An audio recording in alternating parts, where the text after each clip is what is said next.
Hello friends, welcome to Mahasev English. तर आजच्या व्हिडिओमध्ये आज आपण पाहणार आहोत इयत्ता 6वी यातली मराठी बालभारती यातली 5वी कविता प्रकाश यात्री या कवितेचा स्वाध्याय आज आपण पाहणार आहोत. आम्हाला हे समजले. प्रश्न पहिला, कवितेतील खालील अर्थांची ओळी शोधून लिहा. अ. फुलपाखरासारखे स्वातंत्र्य हवे. उत्तर, फुलपाखरांपरी आम्हाला पंख मोकळे हवे. आ. आम्ही स्वावलंबाने ताठ उभे राहू. उत्तर, ताठ उभारू आम्ही आमच्या पायावरती खडे. ई. एकमेकांच्या सोबतीने नवा इतिहास घडवू. हात हाती घेऊन घडवू इतिहासाची पाने. प्रश्न दुसरा आहे, कवितेतील खालील ओळींचा अर्थ लिहा. अ. बालक आम्ही प्रकाश यात्री गगन चितारू नव्हे. उत्तर, आम्ही मुले ज्ञान प्रगती आणि चांगल्या विचारांच्या मार्गाने चालू. नवीन स्वप्ने व उज्ज्वल भविष्य घडवू. आ. कळ्या कळ्यांचे गेंद होऊनी हसता हसता झुलू.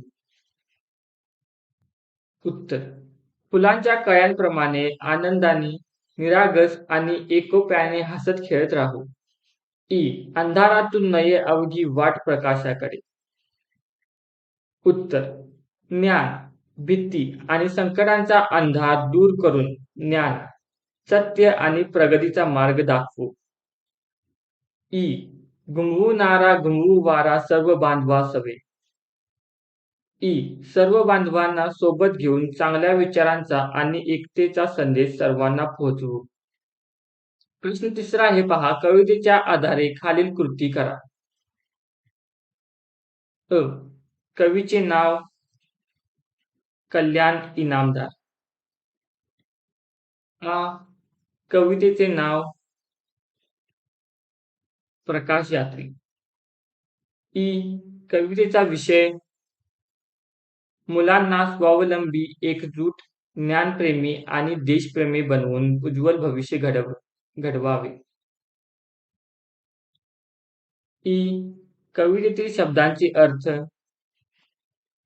स्वर, आवाज, ध्वनी, धरा, पृथ्वी, बांधव, भाऊ, सवंगडी, आप्तजन,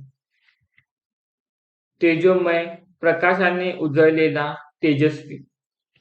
उ. कवितेतून मिळणारा संदेश, मुलांनी मोठी स्वप्ने पहावी, स्वावलंबी व्हावे, एकोप्याने राहावे, ज्ञानाचा प्रकाश सर्वत्र पसरून देशाच्या प्रगतीसाठी कार्य करावे. प्रश्न चौथा आहे, कवितेतील यमक जुळणारे शब्द लिहा. नवे हवे, जुलू फुलू, खेडे प्रकाशाकडे, पाने गाणे, गाणे बांधवास हवे. Thank you for watching. जर तुम्हाला हा व्हिडिओ आवडला असेल तर व्हिडिओला लाईक, शेअर आणि सबस्क्राईब करायला विसरू नका.